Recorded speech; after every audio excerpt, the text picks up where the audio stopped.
Review, a daily program that delves into the latest and most significant economic stories. From stock markets to currency news, Business Review covers the most up-to-date stories in the global financial world.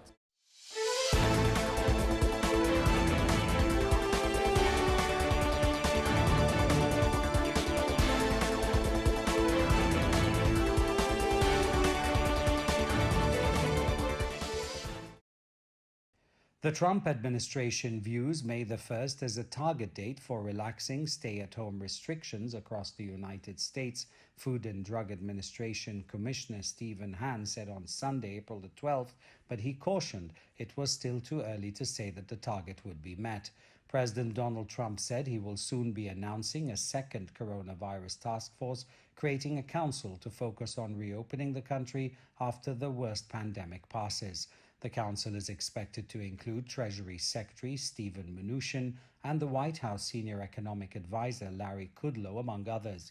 Trump said that state governors will also serve on the council.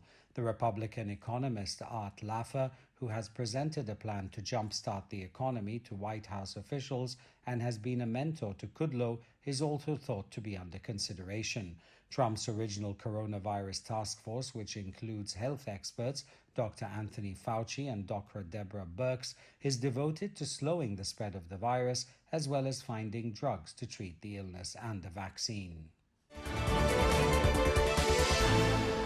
Energy ministers of the Group of 20 known as G20 agreed to ensure the energy market's stability, affordability and security in the face of COVID-19 pandemic. Saudi Energy Minister Abdulaziz bin Salman Al Saud said that global financial as well as energy markets are facing the turmoil amid the dramatic economic impact of the COVID-19 pandemic. Thus, member countries should work together to deal with the possible risks of energy security.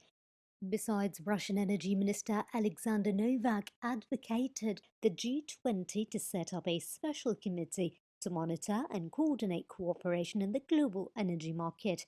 Energy ministers of the G20 recognized that the spread of the pandemic has exacerbated the imbalance of energy supply and demand, as well as the instability of energy markets, directly affecting oil and gas industries in a negative direction. Member countries reached consensus on the importance of energy markets in the period of combating the pandemic and recovering economy, promising to joint efforts to ensure the stability of energy markets. The G20 will establish a short-term focus group with the task of monitoring the response measures and proposing policy suggestions in accordance with needs. The G20 energy ministers will meet again in September as scheduled and be ready to hold emergency meetings if necessary. In addition, the Organization of the Petroleum Exporting Countries, known as OPEC, and some other major oil-producing countries reached a tentative agreement to cut their overall production by 10 million barrels per day for 2 months starting from May 1st to stop a market freefall amid the novel coronavirus pandemic, pending the consent of Mexico. Mexican President Andrés Manuel López Obrador announced that the U.S. has agreed to dedicate itself to reducing its own production to help Mexico cover the shortage of cuts to oil production required by the OPEC. It is expected that the measures will increase the price of crude oil and help stabilize the economy and markets.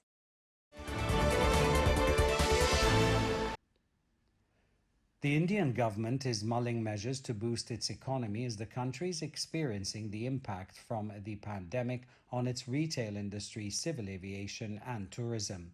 The unemployment rate spiked to the highest level recorded in 43 months in March this year, reaching 8.7% as the pandemic pummels the economy. A total of 50 million people lost their jobs and 400 million may sink into poverty. According to a survey of Retailers Association of India, the RAI, except in necessity stores, 92% of the stores have closed. The RAI also predicted it needs at least 1 year for India to recover its business. The country's civil aviation industry is hit hard by the outbreak. The International Air Transport Association analyzed that the coronavirus may lead to a 9% drop in annual passenger volume of India, with a loss of about $2.1 billion and a drop of 575,000 jobs. The Federation of Indian Chambers of Commerce and Industry, the FICCI, estimated that Indian companies would need a large-scale economic stimulus package with 9 to 10 trillion rupees, accounting for 4 to 5% of GDP. According to the Indian Asian News International, the relief package will be rolled out on March the 14th, and then the government will decide on the second round of a lockdown plan. Istanbul, Europe's largest city, was eerily deserted. Authorities imposed a 2-day lockdown to halt the spread of the coronavirus outbreak. The restrictions were imposed in 31 provinces across the country and scaled up existing curbs, under which people under the age of 20 and over 65 have been told to stay at home. Turkey has also halted all international flights, restricted domestic travel, closed schools, bars and cafes, and suspended mass prayers, but people have still been going to work to sustain economic activity. Detailing specifics of the lockdown in a subsequent statement, the Interior Ministry said bakeries, pharmacies and health facilities would be among places excluded from the ban, enabling people to meet essential needs.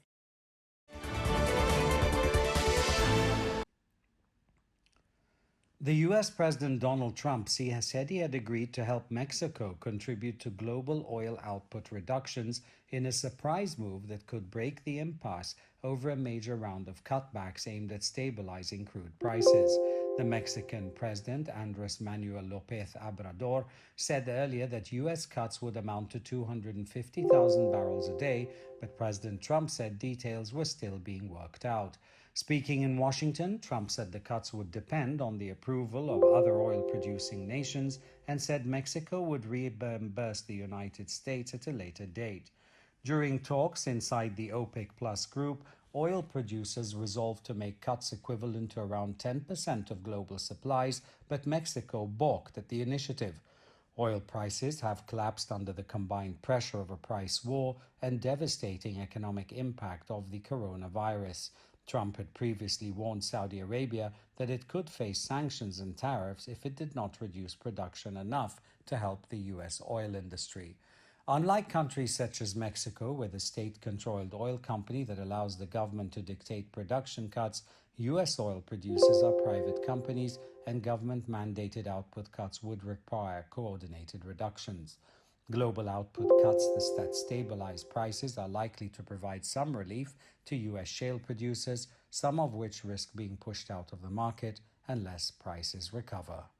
Normally, any coordinated decision by U.S. oil producers to reduce output to boost prices would violate antitrust laws, but legal experts say that if the federal government leads the charge, such an effort would arguably be legal.